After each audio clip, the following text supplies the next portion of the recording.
Em 1984, os passos para o processo de redemocratização do país, aconteceu um movimento chamado Direta Já. Esse movimento, encabeçado por grandes líderes deste país, como Ulisses Guimarães, Pedro Simão, Fernando Henrique Cardoso, Luiz Inácio Lula da Silva e tantos outros.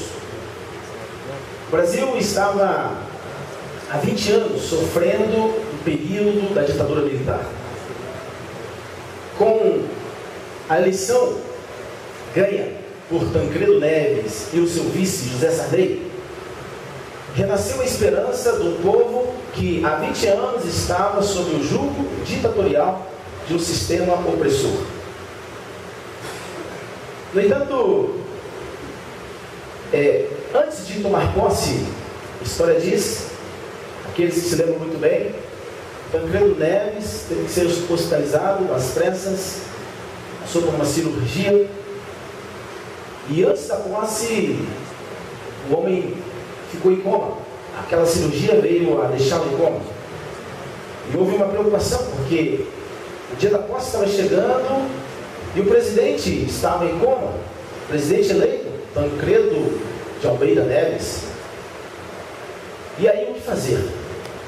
Pedro Simão, que estava em viagem ao Uruguai, tomou um avião às pressas e rumo a Brasília, juntamente ali com aquele movimento, eles têm que tomar uma decisão. Quem assumiria? Até então, o presidente do Congresso era Ulisses Guimarães. Pedro Simão, então, diz o seguinte: quem assume é o doutor Ulisses. Ulisses Guimarães, então, diz o seguinte: não, quem assume é o Sarney. Pedro Simão reluta e diz: não, quem assume é o senhor é o presidente. Até então, o presidente eleito, ele está em coma e não tomou posse, então, por direito, é o senhor, porque o vice, quem ganhou foi o Tancredo. Mas Ulisses Guimarães, ele não queria colocar em risco todo um processo, toda uma luta, o processo de redemocratização do país. Ou seja, ele não permitiu que uma vaidade, quem sabe a vontade de ser presidente, fosse maior do que os interesses da nação. Ele ficou com medo de, ele assumindo ali aquele momento, os militares compreendessem erroneamente e não permitissem a reabertura da democracia no Brasil. E a história nós sabemos. Realmente Sarney assumiu. No Brasil, hoje nós temos aí mais de 20 anos do processo de democracia do nosso país. Eu quero que você abra a sua Bíblia agora. Nós iremos ler um texto de alguém que resolveu fazer o seguinte: ele não quis correr o risco. Ele não quis correr o risco de colocar tudo a perder. Poderia um anjo vir e morrer por nós? Mas o Filho de Deus, ele se oferece para morrer por mim e por você. O Filho de Deus, ele toma uma atitude, a atitude de vir morrer por nós. Ele não queria correr o risco de os seres humanos serem perdidos para sempre. E por isso Jesus Cristo, ele toma uma atitude, a atitude da encarnação. Se torna um homem semelhante a nós, de dores, de sofrimento, de choro, e um homem de oração, um homem de comunhão com Deus. Abra sua Bíblia no Evangelho de São Mateus, capítulo 26. Evangelho de São Mateus, capítulo 26. Espero que todos os nossos amigos estejam com Bíblias na mão, Os irmãos compartilharam a Bíblia com os nossos amigos, por favor. Nós hoje temos um bom número de visitas aqui, e eu quero que os nossos amigos visitantes compartilhem da palavra de Deus. Por favor, algum irmão, se porventura estiver vendo algum amigo sem a palavra, sem a Bíblia, chegue próximo dele e compartilhe então, tá bom? Compartilhe da Bíblia. Vamos aguardar Nós viemos aqui para adorarmos a Deus, aprendermos do Senhor Jesus Cristo, né? Então, Mateus capítulo 26, a partir do versículo 36, né? Jesus no Getsemane. Jesus no Getsemane. Todos acharam? Senhor nosso Deus, ao lermos a palavra, fale ao nosso coração. Preencha o vazio de nossa alma. Nos ajude a termos a comunhão que o Senhor Jesus tinha com o Senhor. Ajuda-nos, ó Deus, a compreendermos o texto sagrado. Fale ao nosso coração nessa noite e todos os dias da nossa vida, em nome de Jesus Cristo. Amém. Amém. Em seguida foi Jesus com eles a um lugar chamado Getsemane e disse a seus discípulos: assentai-vos aqui enquanto eu vou ali orar. E levando consigo a Pedro e aos 2 filhos de Zebedeu, começou a entristecer-se e a angustiar-se. Então lhes disse: a minha alma está profundamente triste até a morte. Ficai aqui e vigiai comigo. Adiantando-se um pouco, prostou-se sobre o seu rosto, orando e dizendo: meu pai, se possível, passe de mim este cálice. Todavia não seja como eu quero, e sim como tu queres. E voltando para os discípulos, achou-os dormindo, e disse a Pedro: então, nem uma hora pudeste vós vigiar comigo? Vigiai e orai, para que não entreis em tentação. O espírito, na verdade, está pronto, mas a carne é fraca. Tornando a retirar-se, orou de novo, dizendo: meu pai, se não é possível passar de mim este cálice sem que eu o beba, faça-se a tua vontade. E voltando, achou-os outra vez dormindo, porque os seus olhos estavam pesados. Deixando-os novamente, foi orar pela 3ª vez, repetindo as mesmas palavras.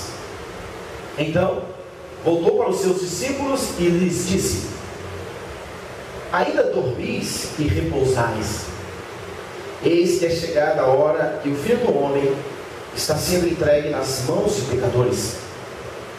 Levantai-vos, vamos, eis que o traidor se aproxima.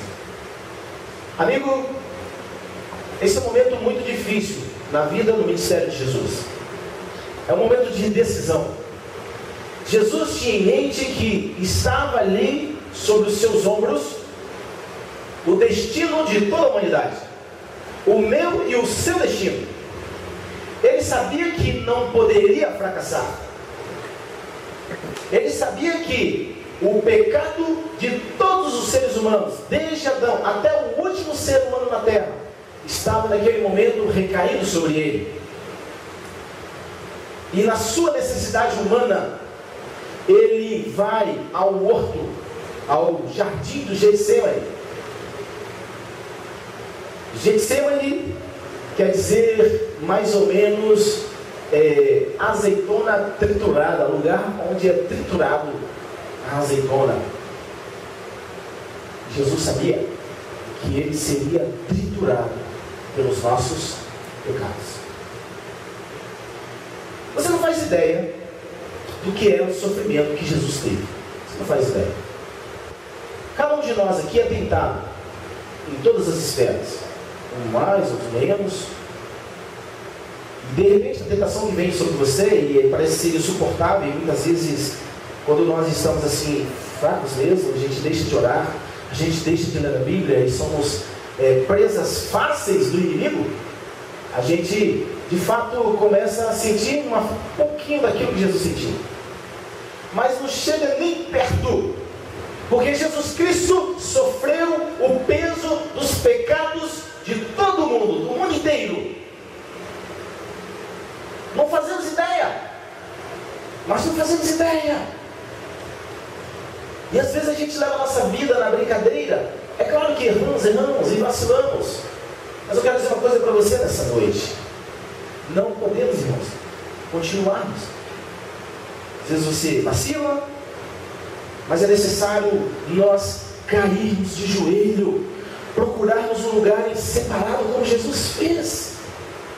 Jesus procurou um retiro espiritual para falar com Deus, para buscar de Deus poder, para buscar de Deus força para vencer as tentações e o peso do pecado. Peso do pecado. Sabe, queridos, Jesus tinha os seus amigos, os 12 mais próximos ali. Mas dentre os 12, ele chamou 3, no qual ele tinha talvez dentro do grupo aquele acesso de liderança, passava informações, Pedro, Tiago e João. E esses 3 foram com Jesus naquele momento. Mas a Bíblia disse que eles ficaram o que mesmo? Dormindo. Eles não conseguiram. E sabe, eles estavam cansados, como muitos de nós aqui. Eu creio que muitos de vocês saíram de casa, acordaram na madrugada, saíram cedo, pegaram um ônibus, atravessaram aí a Grande Vitória. Alguns trabalham do outro lado da ilha, trabalham em Cariacica, Viana, Vila Velha. Estão cansados, estão exaustos, porque o trânsito realmente é estressante. O sol é estressante. As pessoas muitas vezes nos estressam também. Corremos riscos. E aí você tem que chegar em casa, tomar um banho. Aí fala assim: eu vou à noite ainda lá na igreja. E às vezes o inimigo chega para você e fala assim: poxa, você está tão cansado, você está exausto, o que você vai fazer igreja? É verdade? Mas aí o Espírito Santo fala para você: olha, sabe por que você tem que ir lá? Porque Jesus morreu por você, Jesus sofreu mais por você, e você precisa vigiar mais ao invés de dormir. Durma menos e ore mais. É isso que o Espírito Santo nos fala. Sabe, queridos, eu quero dizer uma coisa para você. Realmente não é fácil para nós seres humanos, mas Jesus Cristo, ele passava horas e horas, e quem sabe a noite inteira em oração. E olha que ele era o Filho de Deus, o Deus encarnado. Ele era 100% Deus, 100% homem. E ele sentia a necessidade de orar. Tem você e eu sentindo a necessidade de orar? Será que nós estamos orando como devemos? Hoje o assunto é passos de comunhão. Como está a sua comunhão com Deus? Como está a sua comunhão com Deus?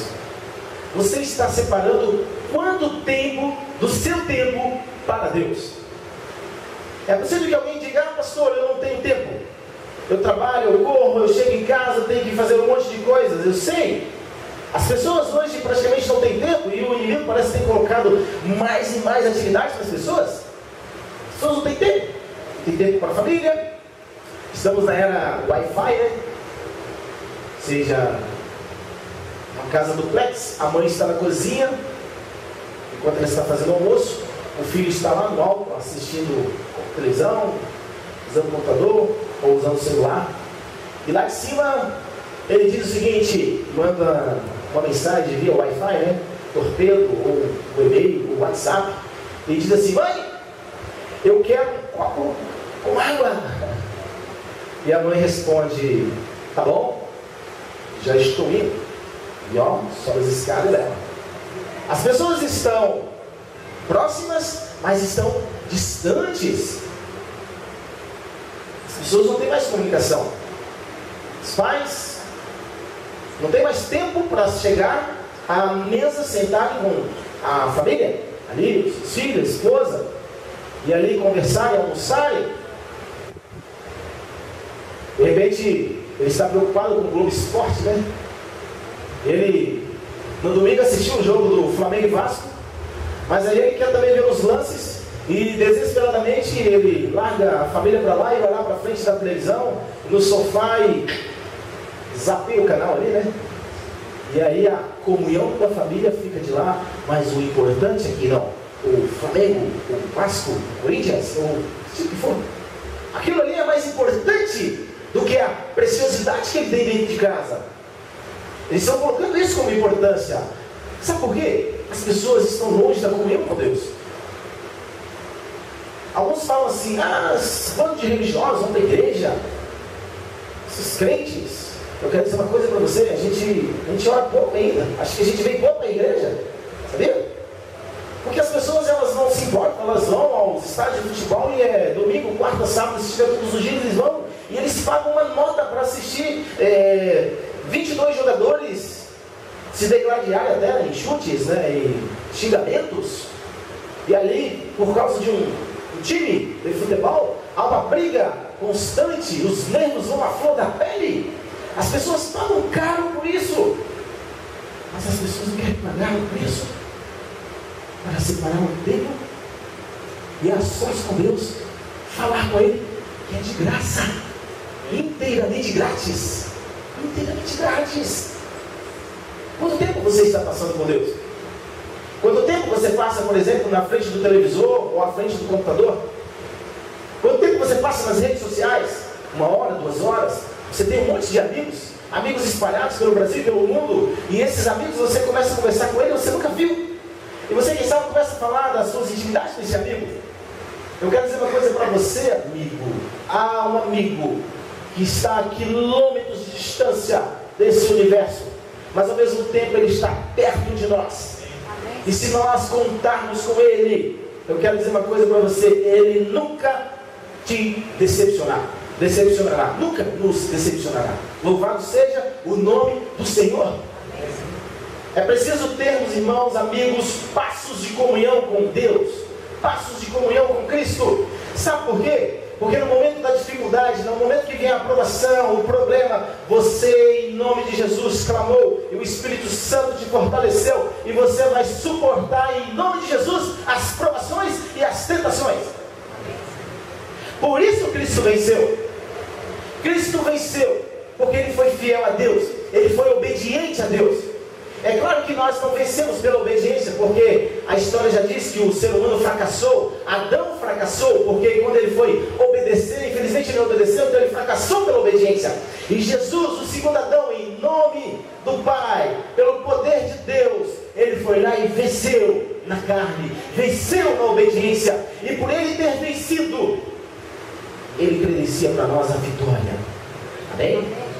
Louvado seja o nome do Senhor. Então eu quero dizer uma coisa para você, meu irmão, minha irmã, meu amigo, minha amiga dessa noite. As provações sempre existirão. Quero dizer uma coisa para você.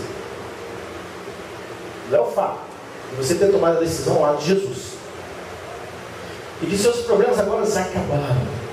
Isso é mentira. Jesus nunca falou isso. Pelo contrário, ele falou assim, que no mundo teríamos o quê? Aflições. Mas tem de bom ânimo, porque eu venci o mundo. Jesus foi o ser mais democrático, tá por quê? E sincero. Porque ele disse o seguinte, você quer me seguir? O caminho é esse. Ele falou a verdade para as pessoas. Jesus não prometeu carro, casas, dinheiro, mansões. Ele não prometeu esse tipo de coisa para as pessoas. As pessoas têm confundido, por exemplo, o aspecto das bênçãos de Deus. As bênçãos, nós colocamos bênçãos só como bens materiais, com dinheiro, com posses. Quer dizer que no dia que você perder isso, você vai perder a sua fé? A sua fé, por exemplo, está baseada em milagres. Se porventura um milagre não acontecer na sua vida, você vai perder a sua fé? Você vai... Que tipo de fé é você? Eu quero dizer uma coisa para você nessa noite. O indivíduo que tem comunhão com Deus, ainda que esteja no leito de morte, uma doença incurável, Deus pode curar todas as enfermidades. Você coloca uma coisa na tua cabeça. Nós estamos no mundo do pecado, onde há morte, acidentes, tristezas. Tudo pode acontecer. No mundo do porvir, no mundo do futuro, aí sim, nunca mais existirão essas coisas. No entanto, eu quero dizer uma coisa para você. Nós, enquanto estivermos aqui, estaremos sujeitos às intempéries dessa vida. Portanto, conecte-se com Deus. Se vier aflição, problemas, dificuldades, por isso é importante a oração, a comunhão com Deus, estar em comunhão com Ele. Eu quero dizer uma coisa para você. Como pastor, eu tenho procurado orar agora muito mais. Sim, a gente tem que orar mais nisso, né? A vida nossa precisa de oração. E em alguns momentos negligenciei a oração e vi algumas dificuldades na minha vida. E a gente vê assim, poxa, o diabo querendo passar a rasteira. E a gente precisa, sabe o que fazer? Clamar. Nós precisamos clamar a Deus. Cada um de nós aqui.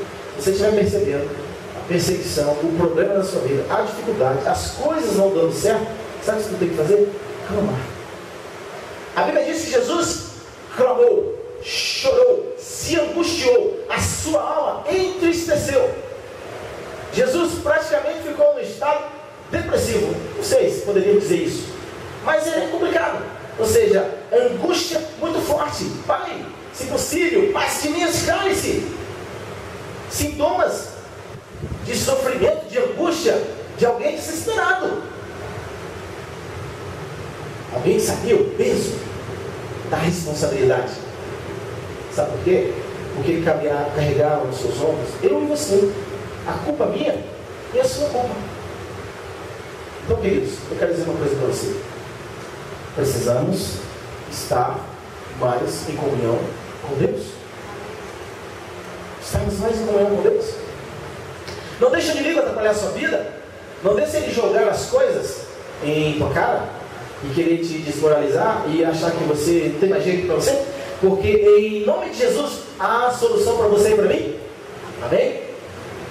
Jesus veio justamente para nos resgatar deste mundo mau, desse mundo de violência, desse mundo de pecado, desse mundo de intrigas. Amigos, só que Jesus sabia,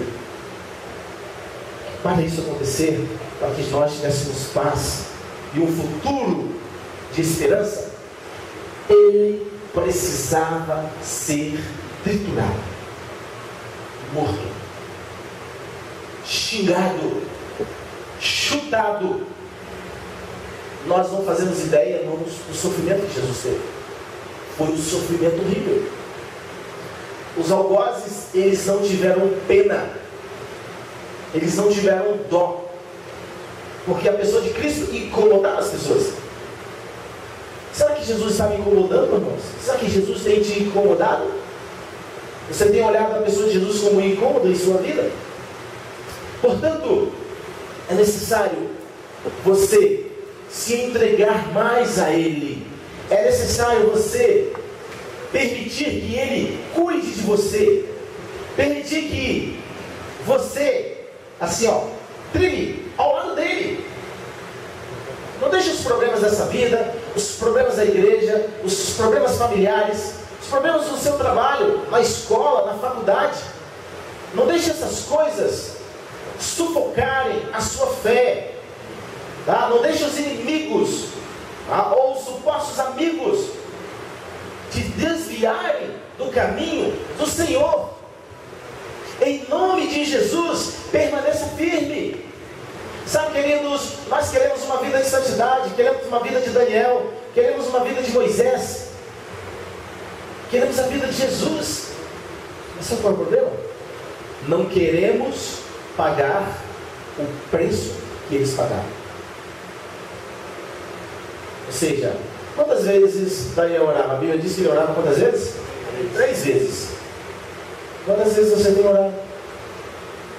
Você, quando levanta, ora ao Senhor, faz o culto com a sua família, se preocupa.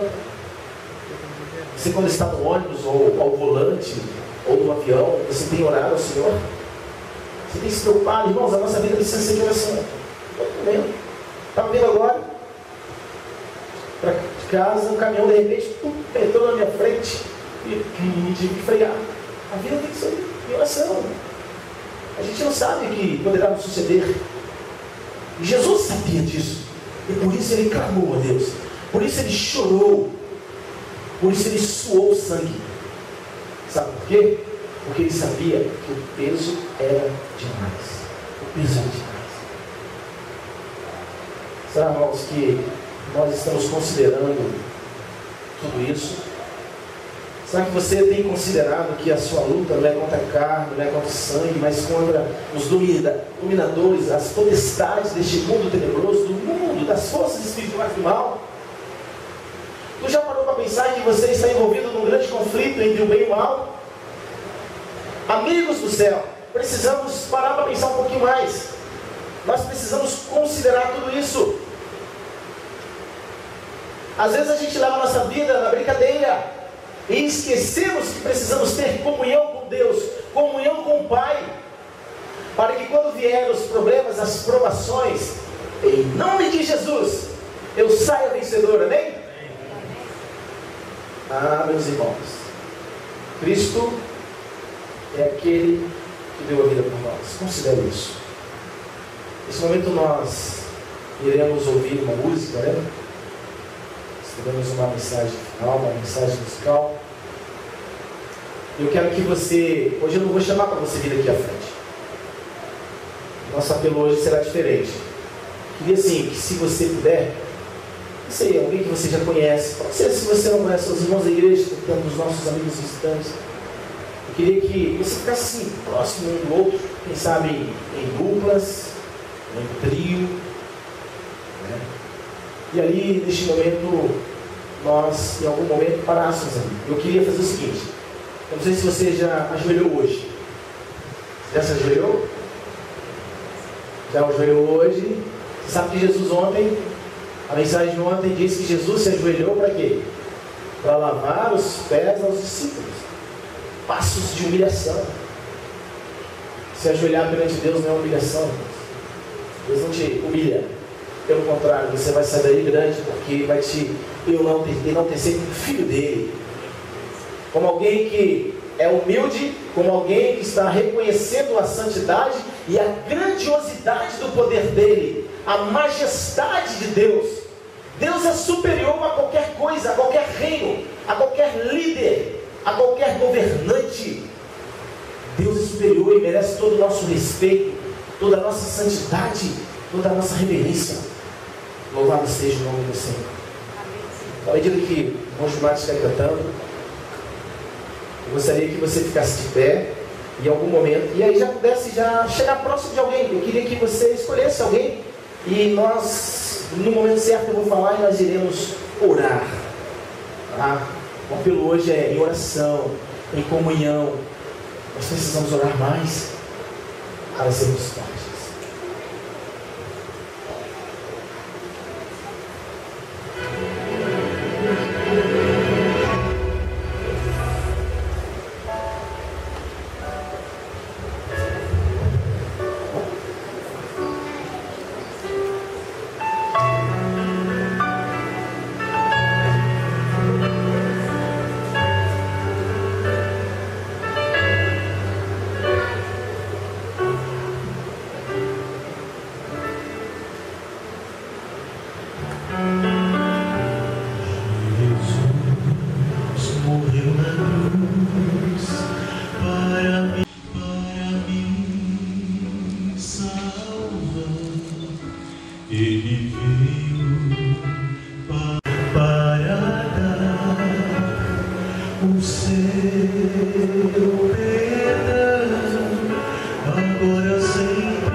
que tem vontade de ter comunhão com Deus, se ajoelhe comigo neste momento.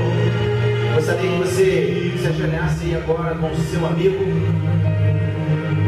Neste momento nós iremos orar ao Senhor. Nós precisamos de mais comunhão com Deus. Precisamos entregar a nossa vida a Deus de todos os dias, para suportarmos as provações e as tentações deste mundo.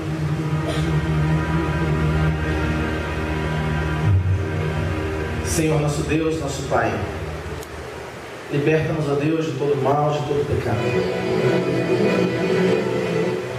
Venha o Senhor abençoar cada um de nós. A bênção que o Senhor quer nos dar vai muito mais além do que bens materiais, vai muito mais além do que dinheiro, do que emprego. O Senhor sabe das nossas necessidades. O Senhor sabe que precisamos do trabalho, precisamos de casa, de saúde, Deus. E tudo isso neste momento nós clamamos a Ti. Pedimos ao Senhor que atenda às necessidades dos Seus filhos aqui na terra. Mas sei também que a bênção maior que o Senhor quer para nós é a boa palavra, é a conforto e segurança para que nós tenhamos no Senhor essa certeza, ó Deus, pois breve, Jesus Cristo, aquele que foi triturado por causa dos nossos pecados, voltará e levará com eles todos aqueles que estão em comunhão com Ele. Abençoe, meu Deus, esta igreja, aos nossos amigos estudantes. Pedimos ao Senhor que nos livre do mal, nos livre do pecado, nos livre, Deus, do pecado. Fortaleça-nos assim, em nome de Jesus. Amém. Amém.